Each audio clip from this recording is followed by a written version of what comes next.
Hello বন্ধুরা, কেমন আছেন? আশা করি ভালো আছেন। আমি অনিতা, আপনারা দেখছেন আমার সাথে adventures with Anita G for Ghosh. হ্যাঁ, কোথায় এসেছি বলুন তো? আজ দল বেঁধে বন্ধুরা বেরিয়ে পড়েছি। মানিকতলা থেকে একটু এগিয়ে গৌরীবাড়ির কাছে বদ্রীদাস মন্দির স্ট্রিটে অবস্থিত কলকাতার এই জৈন মন্দির। জৈন সম্প্রদায়ের অন্যতম গুরুত্বপূর্ণ ধর্মীয় পীঠস্থান পরেশনাথ মন্দির। এসে গেছি আমরা গৌরীবাড়ি, ছোট পরেশনাথ বলে এটাকে। বিউটিফুল। জৈন ভগবান পরেশনাথের উৎসর্গে স্থাপিত এই মন্দিরটি জৈনরা পুজো করেন 23তম জৈন তীর্থঙ্কর পরেশনাথকে। মন্দির চত্বরের ভেতরে অসামান্য কারুকার্য এবং বহু প্রাচীন ও পাশ্চাত্য স্থাপত্য শিল্পের নিদর্শন পাওয়া যায়। মন্দিরের গায়ের দেয়াল, মন্দিরের প্রাচীর, মন্দিরের পথ, মন্দিরের বাগান সবকিছুতেই সূক্ষ্ম সূক্ষ্ম কারুকার্য নিদর্শন। বাগান দেখেই মন ভরে গেল, এখনো ভেতরে যাইনি। ঠিক মনে হচ্ছে যেন ঝিনুকের পাপড়ি।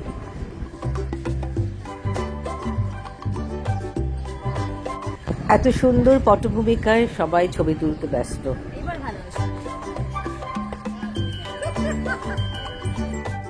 সবাই ছবি তুলছে দেখে আমিও দাঁড়িয়ে পড়লাম। অষ্টমঙ্গলা হচ্ছে জৈনদের 8টি মঙ্গলজনক চিহ্ন। 8টি শুভ চিহ্ন হলো দর্পণ মানে আয়না, ভর্দাসনা মানে সিংহাসন, আর বর্ধমান মানে পাউডার ভাস, কলাসা মানে জলপূর্ণ কলসি, আর মৎস্যযুগ্ম মানে জোড়া মাছ, শ্রীবাৎসা মানে করতাল, আন্দেবার্তা মানে সুপ্রসারিত স্বাস্তিকা, আর স্বাস্তিকা মানে স্বস্তি। এই চিহ্নগুলোর মধ্যে মাছ আর আয়না বারবার ব্যবহৃত হয়েছে। পাশ্চাত্য বাগান বা ইউরোপিয়ান পার্কে যত শিশু ও মহিলা স্ট্যাচু আছে তারই অনুকরণে এখানে এই মূর্তিগুলো তৈরি হয়েছে। ঢুকতেই দরজার গায়ে চোখে পড়ল যে 1867 সালে শেঠ বদ্রীদাস নামে এক ধনী মারওয়াড়ি এই মন্দিরটি স্থাপন করেন। এই তো এখানে ওনার স্ট্যাচু, আর ওনার জন্য একটা আলাদা সিংহাসন ও বাগান তৈরি করা হয়েছে এবং প্রতিদিন রীতিমতো এখানে পুজো হয়। মন্দিরের প্রতিষ্ঠা কার্য সম্পন্ন করেছেন শ্রী কল্যাণ সুরীশ্বরী মহারাজ। এই মন্দির প্রাঙ্গণে 4টে মন্দির রয়েছে এবং মূল মন্দিরটি জৈনদের 23তম তীর্থঙ্কর পরেশনাথের উদ্দেশ্যে। সবচেয়ে গর্বের বিষয় হলো যে মন্দিরটি ওয়ার্ল্ড হেরিটেজ সাইট হিসেবে ঘোষিত হয়েছে।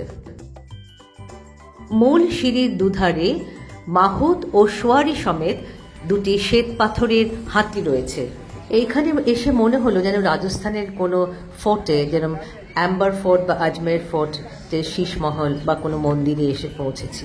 শ্বেত পাথরের উপর রঙিন পাথর দিয়ে কারুকার্য তাজমহলের কথা মনে করিয়ে দেয়।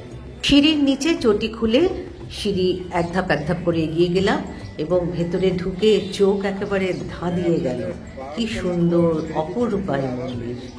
মন্দিরের কিছু দরজার অংশ, কিছু সিলিংয়ের অংশ, আসবাবপত্র, পুজোর পাত্র, অনেক কিছুই সোনা বা সোনার জল দিয়ে গিলটি করা রয়েছে। চোখ একদম ধাঁধিয়ে গেল। মনে হচ্ছে এই যেন কোনো স্বপ্নপুরীতে হাজির হলাম আমরা। মন্দিরের ভেতরে রয়েছে ঘষা কাচের দরজা বা স্টেন গ্লাস ডোজ যাকে বলে, আর রয়েছে বেশ কিছু ঝাড় লণ্ঠন। মন্দিরের গর্ভগৃহে রয়েছে পরেশনাথের মূর্তি এবং তার কপালে রয়েছে একটি মস্ত বড় হিরে।